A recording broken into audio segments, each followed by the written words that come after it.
இடம்பொருள் நேயர்களுக்கு வணக்கம். ஸோ இன்னைக்கு பார்த்தீங்க அப்படின்னா இப்போ இந்த ஆஹா கல்யாணம் அண்ட் மகாநதியுடைய மகாசங்கமும் கொஞ்சம் மகாசங்கடமாக தான் போயிட்டுருக்கு.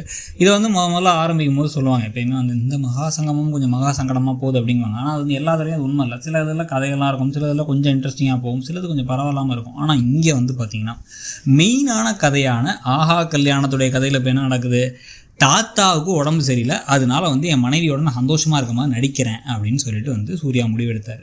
அதனால ராஜலட்சுமிக்கு மனசு கஷ்டமாக இருந்துச்சு. ஆனால் இங்கே இந்த ட்ராக்கே தூக்கி போட்டாங்க. இங்கே வந்ததுலேருந்து அவர் மகாவை அப்படி குத்தி காமிச்சிட்டு இருக்காரு. அங்கே என்னன்னா லைட்டாக மகாவை ஒரு வாரம் திட்டாட பின்னாடியே திரிவார். இங்கே அது கிடையவே கிடையாது, அப்படியே கவுத்து விட்டாங்க. சரியில்லை. இந்த பக்கம் பார்த்தீங்க மகாநதியில் அப்படின்னா பார்த்தா இப்போ தான் விஜயும் காவேரியும் ஓரளவுக்கு பாசமாக ஆரம்பித்தாங்க, ஓரளவுக்கு ஒரு புரிதல் வந்துச்சு, ஃப்ரெண்ட்ஸாக ஆரம்பித்தாங்க. கொடைக்கானலுக்கு அப்புறம் கொடைக்கானல் ஓவராலாகவே நல்ல டிஆர்பியும் கொடுக்குற அளவுக்கு நல்ல வர்த்தான கண்டென்ட்டாக இருந்துச்சு. விஜய் காவேரி ஃபேன்ஸுக்கு ரொம்பவே ஒரு ட்ரீட்டாகவே இருந்துச்சு.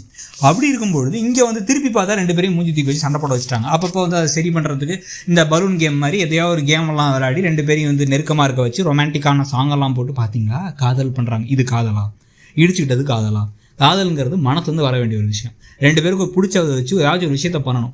தெரியாமல் முத்தம் கொடுத்தாங்களாமா, உடனே அந்த முத்தம் தான் காதலாமா ஹி அப்படின்னா எப்பா சாமி என்னப்பா அதெல்லாம் லாஜிக்கு அப்படின்னு நமக்கு ஒன்றும் புரியல. சரி, ஓகே, இதெல்லாம் ஒரு பக்கம் இருக்கும் பொழுது இன்னொரு பக்கம் பார்த்திங்க அப்படின்னா இப்போ ராகினின்னு ஒருத்தாங்க.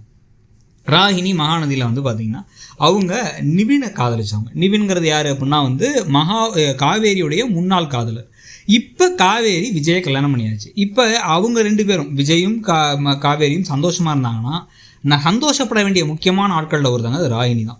இப்போ அப்படியே இவங்க சந்தோஷமாக இருக்க அந்த சமயத்தில் நிவின் வேறு வழியே எல்லாம் வெறுத்து போய் இந்த காவேரியை மறக்க ஆரம்பிச்சிருவார். அந்த சமயத்தை நம்ம உள்ளாரப்போ நம்ம காதலை வெளிப்படுத்தி நம்ம கடத்தியாச்சு கல்யாணம் பண்ணிக்கலாம்னு அவங்க நினைக்கலாம். ஆனால் அதை விட்டுட்டு இவங்களை கெடுக்கணும், சந்தோஷத்தை கெடுக்கணும் அப்படின்னு முடிவு பண்ணிட்டு இப்போ சிசிடிவி கேமரா ஃபுட்டேஜ்லாம் இல்லை அப்படின்னு தெரிஞ்சதுக்கப்புறம், கேமரா ஒர்க் ஆகிறான்னு தெரிஞ்ச உடனே தண்ணிக்குள்ளே தள்ளி விடுறது காவேரி தண்ணிக்குள்ளே விழுந்ததுக்கப்புறமா அது எப்படின்னா எப்படி வில்லன் வில்லிகள்லாம் இந்த சமயத்தை டம்மி வில்லன் வில்லாம் முடிவெடுத்தாங்கன்னா அது அப்படியே ரிவர்ஸ் தான் முடியும்.